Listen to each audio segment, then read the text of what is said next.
Hello, everyone, and welcome back to the Moms Like Me podcast powered by Support Now. Today's episode is one that I am so looking forward to. It's around a couple of different topics that we haven't yet had the opportunity to dive into, and we have the perfect guest to take us down this path. So first of all, I'd love to properly welcome MA to the podcast. Welcome. Thank you so much, Jordan. I'm so happy to be here. You are such a light, and I am very confident everyone listening will understand very quickly why I was looking forward to this episode.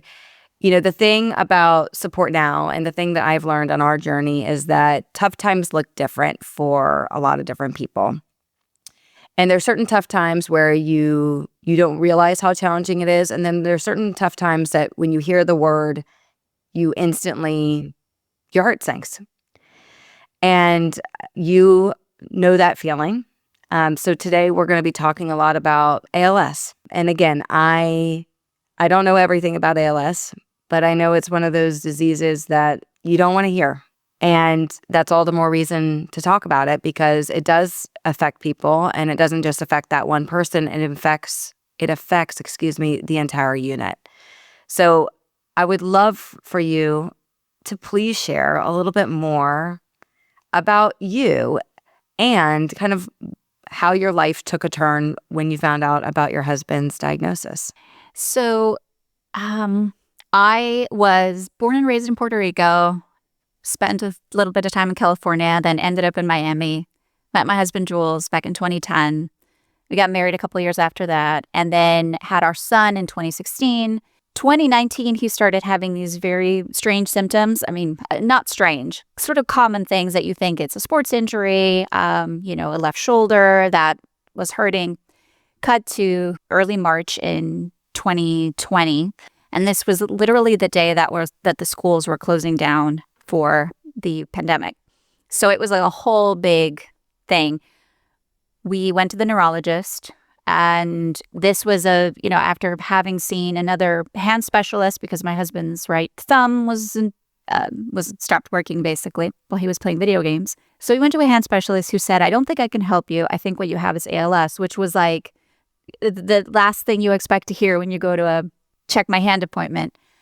So thankfully, he connected us to a really great neurologist. And after the visit, it wasn't confirmed, but, he was like, "I'm afraid this could be ALS." And from that moment, I was like, all right, the whole thing sort of like began to unravel and reveal itself. So Jules started to lose his ability to move his hands. Dexterity in his hands was sort of the first things to go, and then arms. So pretty quickly on, I started doing things like, helping him feed himself, tie his shoes, shave. He held on as much as he could to a lot of these things, but I would also relieve him so that he could spend the energy doing other things, like play with our son, who was 3 at the time. My husband was 35 when he was diagnosed. I was 40. We had one of those like classic scenarios. Well, not classic, very special scenario where we have a great relationship, a young son, all these this whole world opening up to us. I had just started a business, and he was starting to help me with it. So we had all this time together.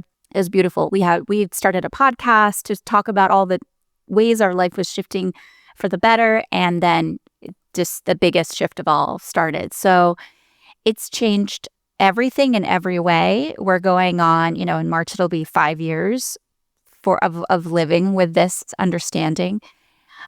We've become very intimate with ALS, intimate with big changes, intimate with deep grief that we hold 24/7, and also deep joy and possibility and hope and humor and love.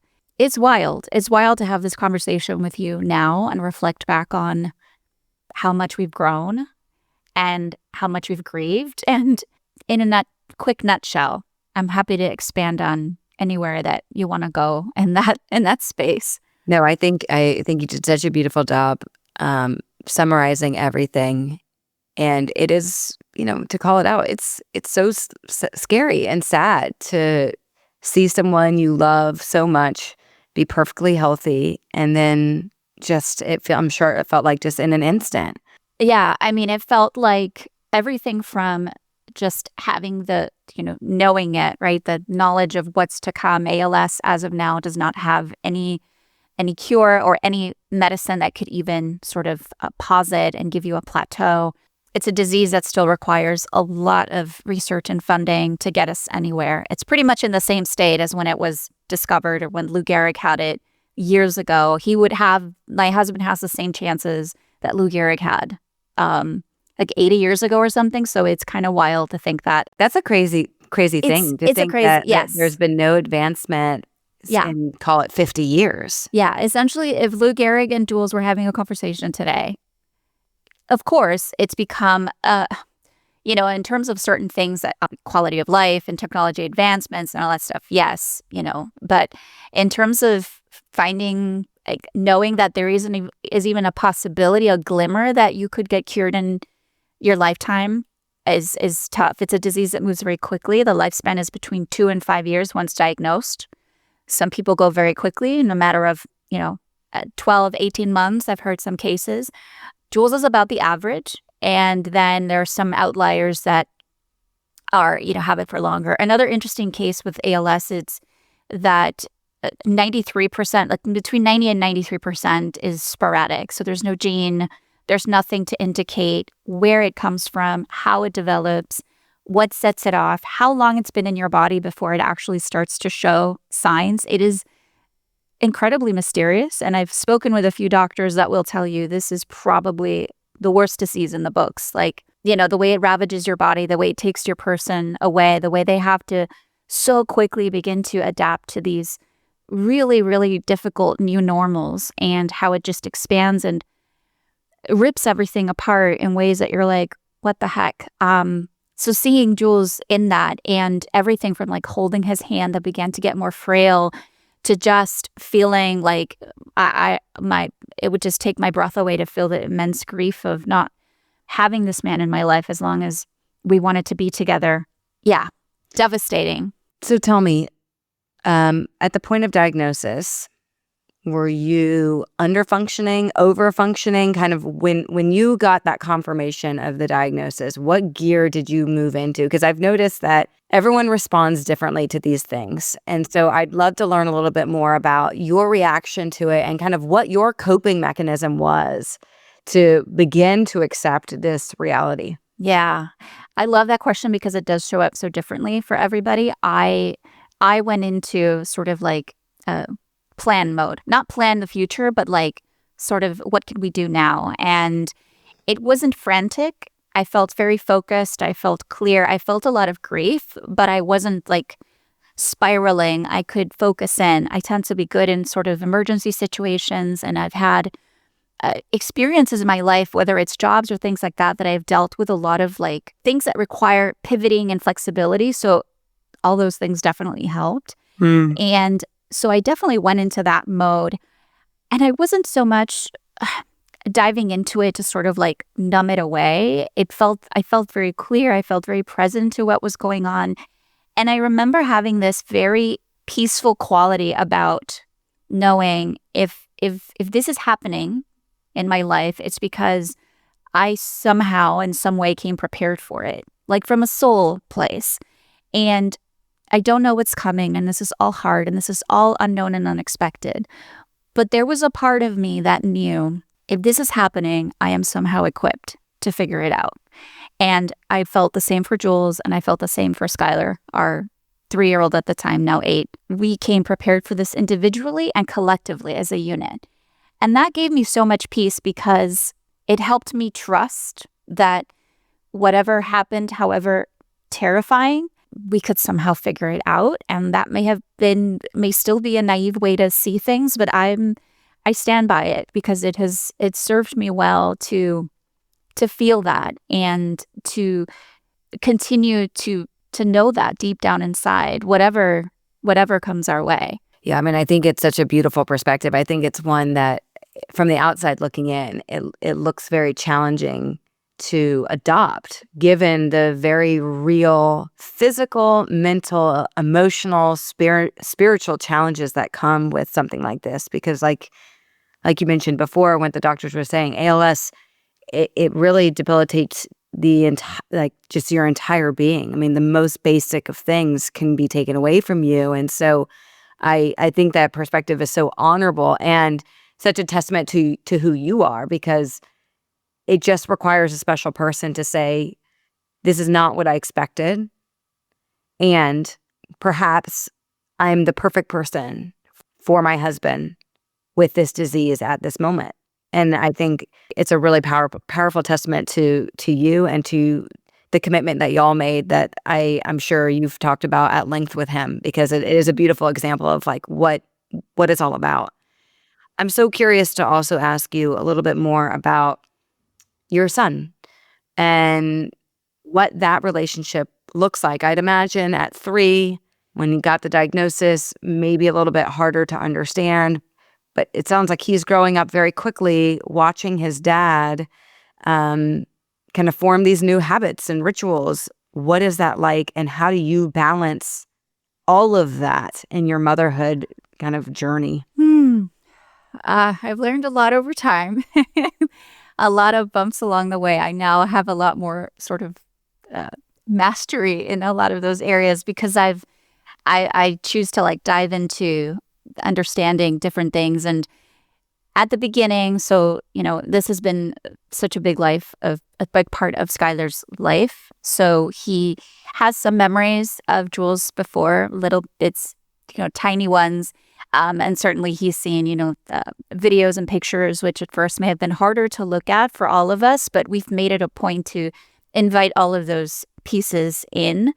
And Skylar has grown to, seeing his dad change over time. It's something that is both normal in the sense that it's a part of it, and it's also very strange because the understanding of, he understands there's no cure, but he's like, well, but why can't the doctors just like figure it out? And he'll tell me when we go to clinic visits or whatever, he's like, make sure to tell them. And my husband and my son is so wise, and the way that he's managed this in so many ways has been remarkable. Early on, Jules and I made a very conscious choice to not keep anything from him. So we've been very open. We've been very vulnerable. When we cry, we cry. When we have, our moments of tension, we have them always respecting, our child's development stages and never wanting to overload him. But whatever he is ready for and shows, ask questions and shows interest in, we are an absolute open book. So we go to all the places from, how long do you think puppy, a dad's going to be alive, to what's going to happen to his computer when he dies? Can I keep his computer? Like, and kids have this incredible way of, I think as parents or adults, we think we have to shield them more than what they're actually ready for. And when I speak with other moms and dads that are about our age that have young kids that are, about to either have the conversation with a young child or begin to decide how they're going to deal with it, my 2 cents of my experience is to keep the channel of communication open and to allow the child to be a part of it. And every kid's going to be different. Skylar has had a way of being able to manage sort of the conversations around death and grief and the way that his 6, 7, 8-year-old self can understand at this point. It's been very fruitful for us to like go there with each other. What I love about what he said is, why can't the doctors just fix it? It's just so honest. It's so raw. It's like, I don't know. I'm sure you're like, I feel the same way. I don't know why they can't just fix it. Yeah. Once he was like, I think he was like 5, and we went into a CVS, and he's like, Mommy, look around at all of these medicines. If there's all these medicines, how come they can't come up with a medicine to just cure ALS? Like, it doesn't make any sense. And it's true. It actually doesn't make any sense. You see, we can go on and on about the ways that money is spent in this world, but it's one of those things where it's just like, huh? And so in ALS, because it's such a mystery, it's like, well, where did he get it? And one of the things, too, speaking of having kids, is Jules did a genetics test early on, because it's one of those things where you're like, oh, my God, what's the end? Thankfully, his is not anything that could be passed on to Skylar, but that was certainly a fear when it first started happening. And Skylar has never asked, is this something I could get to? For him, this is sort of an experience that his dad is living with. So Right. he hasn't had that. And the way he interacts with Jules and the way they have both figured out how to be with each other is fascinating because they have just continued to figure it out. It took me a while, and I remember feeling very resentful, and I still do, just being very honest, very resentful about not being able to give Skylar the time or the quality of self that I would want to. Things have gotten a lot better now because we've learned how to get into a better flow. I've learned how to advocate for myself, and that's been huge. But I had so many instances where I became, I'm a mom to a 3-year-old, and I'm a full-time caregiver to a husband who's beginning to need a lot of the things that a kid needs. So balancing those two, guys in my life was difficult. I did the best I could without completely burning myself out to be present for Skylar and all of the school things and everything. And we do have, our family support system is thankfully really wonderful. So he's never lacked for people to be there for him, even when we've had to, spend a month at the hospital or whatever it might be. There have been many times like that.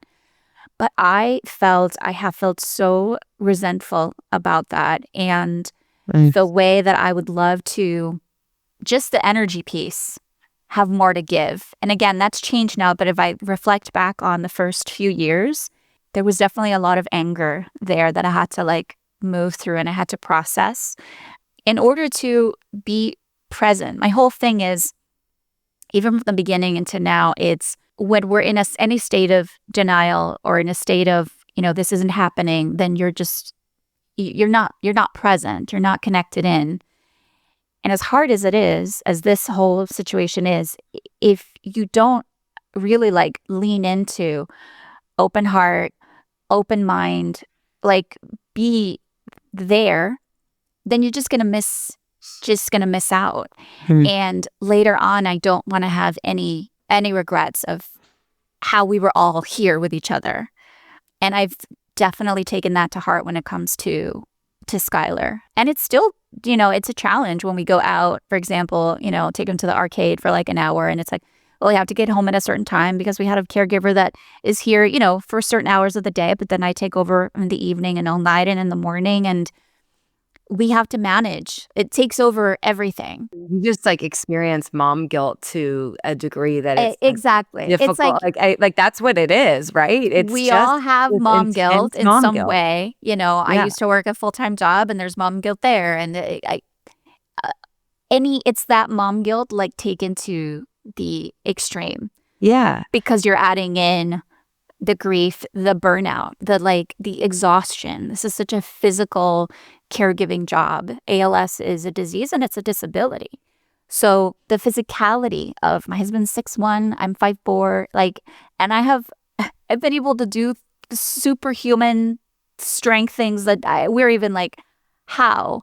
And I've had moments of deep, emotional and physical burnout that I thought, that's it. I'm cracking. There's no coming back. I think this part of the conversation is just so critical to kind of lean into, because like I said before to you offline, when you hear the word caregiver, I don't think of women that look like you. I think it's also I hope people that are watching or listening to this take the time to click on the YouTube link so you can see her, because you can also see that despite the exhaustion and the stress and the burnout and all of those things, which I can firmly understand are real, there's also joy and light. I can't imagine just how difficult it is to be a caregiver to both your husband and to your son, and the guilt that comes from both, because I'm sure there were moments when your son was especially 3-4 years old where you can't even remember those moments because you were so knee deep with your husband and trying to figure out, okay, how do we progress? And I just think, and I know you love talking about this, so I want to give you space to do that, but tell us a little bit more about caregiving and what that's like and what you've learned being a caregiver, in the duality of it, right? And what you kind of wish people understood about it, because I do think there's this a conception of it, and it's not it doesn't reflect what most caregivers look like, feel like, and act. Yeah. I love this because part of what I have felt, even in the past couple of months, that I wanted to express to the world is just that. It's like you think of caregiver and it automatically brings this like just the tone, just like everything. The energy just goes like, "Mrrr." And you envision something that is, in my experience now with myself and other young, any age caregivers that I've met, especially with ALS, like as hard as it gets, we are alive, we are vibrant, and we are automatically sort of boxed in. And I think that permeates the conversation, and it creates this like loop where it's like, well, yeah, that's how it is. That's how I am. That's how people expect me to be. Mm. I've this doesn't hit me anymore the way it did, but I remember people feeling so confused, literally like confused, face expressions, words about how they perceived me, even with all the shit going down. They just couldn't. Curse here. I can curse. Shit. Even with all the shit going down, I could just sense people like, this doesn't match what I'm thinking. And for a time, I can imagine they were like, she must be like, and I would get this like, oh, you don't have to try so hard to keep it together. And I was like, actually, I'm being pretty authentic. Like, I've never wanted to hide parts of it. Absolutely, there's a part of, and it's part of my personality that I'm like, I want to show that I'm like, I can handle things because I can. And sometimes that might, it'll take us overboard. And then we're like, wait a minute, I don't have so much to prove. I've definitely been there. But the idea that a caregiver is just this like shadow, it literally, if you were to think about it, it's like the person we're caring for, and then we're like this shadow that sort of stands beside them, does all the things, literally maintains like the core of the family alive, like all the systems in place for life to keep going. I think it's hard for people to conceptualize us in our joy and the reality of who we are, because unless you're going through it, you can't tap into the possibility of how you go on when your life has fallen apart. Does that make sense? Yeah. Like, how do you go on when your life is falling apart? Well, if it actually does fall apart, guess what? Well, you always have a choice. You're either going to lean into your life, or you're going to lean away from it. And that could look like sometimes the flame of who I am is more lit, and sometimes it's like the tiniest little flicker of an ember. But that version of me is always there, and focusing on that and nurturing that inner spark has been core. And I'm so passionate about opening up this conversation to other caregivers. And then I think, is it too much to ask?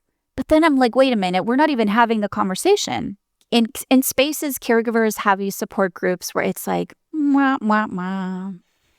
Because yes, it sucks, but guess what? We are hilarious. We have fun. We have this like dark humor. Just like, people with ALS or with whatever disease, they can find this humor between them that is so ridiculously incredible because only and you can go there. And my husband has taught me a lot as well, because he does use humor a lot, not to deflect, but to express. And I've also feel like he's given me a lot of permission to find that in my own spaces. Yeah. There's so much more that we can focus on, and that this sense of, with ALS, it's like you have this sort of ticking clock, like, and it's like, well, this is a pocket of time, and then once this is over. But that's such a weird thing to think, because number one, you're already grieving, and number two, your life should not be on pause. And how can we create that? And it's not to sound cheesy, but platforms like yours are really, beginning, I think, to make inroads in bringing back the caregiver to their self. Like, what's your spirit? Who are you? Like, what do you want to create that's outside of the scope of doing the thing? I firmly believe, I want to believe and be optimistic that it's possible, because otherwise we're going to have a lot of people that are completely have dimmed their own sense of self to such a degree that the world misses out. Because one last thing, and then I'll let you, I'm like, we're vibing. Because Yeah. caregivers are some of the most we are resilient, courageous, such incredible human beings that are doing things that most people are like, how do you even do that? Well, and these people have so much to show, have so much to give, have so much to potentially teach, that it's like, we need to give these people, like, plug in more life into them so that they can show us the real and the value of life. Like, once you're dealt this card, you're like, what really matters? I have the best bullshit detector known to womankind, because I'm like, nope, nope, nope, nope, nope. Like, it distills everything. So you want to ask me a question, and I'll be completely honest about, what do you really value? What Yeah. matters? What are you chasing out there? Guess what? Like, it's all a lot simpler than you've been taught to believe. So yeah, just a few thoughts. I love it. I love it. I think one of the things that stands out to me, and this is a conversation that I believe is starting to get more traction by nature of, frankly, just boomers getting older. So you have a younger generation of primarily women, but men too, that are entering into, quote, this caregiving space. And they're entering into it, at a younger age. So it's, again, caregiving, caretakers, all these terms, we're starting to talk about it more, is my point. And something you touched on that I think is so important. I did not come up with this, but I think it is super important for any caregiver that's listening to this to do, is there's a question that we used to ask our customers all the time. It's like, okay, I understand, in this case, MA, you're taking care of Jules. Who's taking care of you? And every caregiver needs to have a response to that answer. And it's a very simple question, but we can't allow caregivers to get so caught up in I think people get sucked into this, like, I'm living for this person, and you almost forget you can't pour from an empty cup because you're just so used to giving and giving and giving. But one of the things I really, again, wanted to eject in what you said, that you didn't say it directly, but it just works so beautifully with this question, is, who's taking care of you? And that shouldn't necessarily just be one person, right? There should be this team behind you that knows that despite your reluctance to accept help, that there are people that are there to show up for you in whatever capacity that looks like. That could be a coffee. That could be taking something off your plate. That could be a play date with Skylar. That could take many, many forms. Yeah. Who's taking care of you? Because when all of this is said and done, no matter how long Jules's ALS journey goes for, you're going to look back and say, those were years of my life I'll never get back. It's what makes that question even more interesting, I think, is the dynamic of spouse caregivers. Yeah. Because the person that was your person, right, is now the person I most want to be able to, like, work this through with is my husband. And he's the one going through it. So it becomes like we're both grieving the loss of, the versions of him that he's had to, like, lose. Mm. Who takes care of me? It's such a journey, because I've had all these moments where people will disappear. People that you thought were going to be there will disappear. People that you would have never expected will come out of the nooks and crannies of life and surprise and delight you and be there for you. That you're like, wow. Mm. Family members will have, each of them, their own way of processing what's happening. People either want to overdo, which is not great, or they will check out and kind of like feel like, well, I can't do anything, so I won't. There's a whole vast, and you really learn how to see relationships for what they are. Yeah. It's the best litmus test for who's really in your life and who's just, not, to be frank. I've had people who have really, like, advocated for me to my own face. Like, if I chose like to take a certain trip, like I had this really beautiful opportunity to go to England for a week. And my mom and a couple of my friends were like, you better go. And I was like, oh, I don't know. Yeah. And so they advocated for me. Ultimately, though, that this is where it's like, oh, you have to take care of you. Like in that sort of scheme of things, because nobody will be there truly, truly for you except yourself. And so we have to develop this muscle to say yes, to make decisions, to be there for ourselves in ways that are going to be uncomfortable, that will rock the boat, and to develop that muscle to go, this is me, and this is what I desire. But having that, and how, to your point, support comes in so many different incredible ways. The friend that sends you a Venmo of $20 so you can. I have a friend who constantly is like, here for a margarita, which I'll go to Target with the $20 and get something else. But well, I haven't been to Target in a while. But you know what I mean? It's like she constantly does these funny things or checks in. I have it's play dates with Skylar. And I hear it all the time from moms that are like, I always think about asking, but I never know. I'm not sure if you're going to accept the help and I'm like, oh my God, absolutely. Yes, it's great. It's really interesting because you become almost like a manager of feelings for other people, which I quickly was like, I am not going to manage anybody's feelings. Like people put on you, like expect you to almost like hold their hand through their own experience of how they see how they would be if they were taking care of their husband, if they were Jules.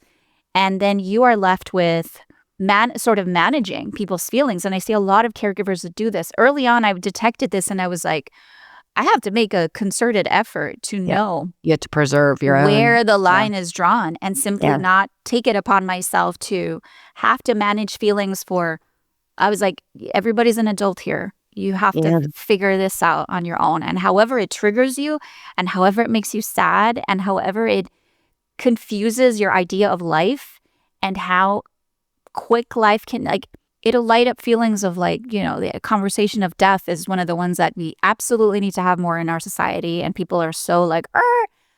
So that just triggers people in a way that then they just start to act all like wonky and weird. And you're like, listen. Yeah. Just be here now. And I know that's not, easier said than done for a lot of us. I could talk to you for hours. And I want to pause here for now because we could absolutely pick up another podcast episode for sure. Where can people find you, learn from you, follow you, all the things? All the things. So my husband and I, we have an Instagram account together. It's Team High Octane Jules, and we share a lot of our life story there. And then I have my own account. I'm sure there will be links, right? Lots of links. All the links. All the links. So there's Team High Octane Jules, and then mine is called Walking in Magic. We have our website as well. And then I have a podcast that I just started called The Caregiver Spirit, which I'm wanting to explore all of these topics and find that sort of redefine the idea of what, the perception of a caregiver. I find that to be a very, a big calling right now. And then my husband and I have a podcast called The Couple Shift that has chronicled our experience with ALS from the beginning. So there's a whole bunch of episodes there for like 5+ years. Right. Yeah. And anywhere of those places you can come and message me and say hi. Yes. And please do. You're just such a light. I mean, again, I think your story is incredible. I think what you're doing with everything is just amazing, and it's ongoing. You're evolving, you're changing, you're learning as you go, and sharing those insights with others. And it's I just think it's so valuable to the world. And as a parting note, we at Support Now, we love supporting the ALS community because we know it takes a village, and it's not just about money. It's not just about meals. It's about all those little things that we mentioned earlier. And we like to believe that we can make that caregiver's journey just a little bit lighter. So for anyone listening that is on this journey of ALS or knows someone, we ask that you take a look at what we provide. It's completely free. and see if it works for you and works for your community. So Yeah. You're with that in making it mind, easier for caregivers to receive, and I appreciate that. I'm going to steal that line from Yes, you. please. All right, Amay, thank you so much. I look forward to many more conversations. Thank you, Jordan. Same here. Bye.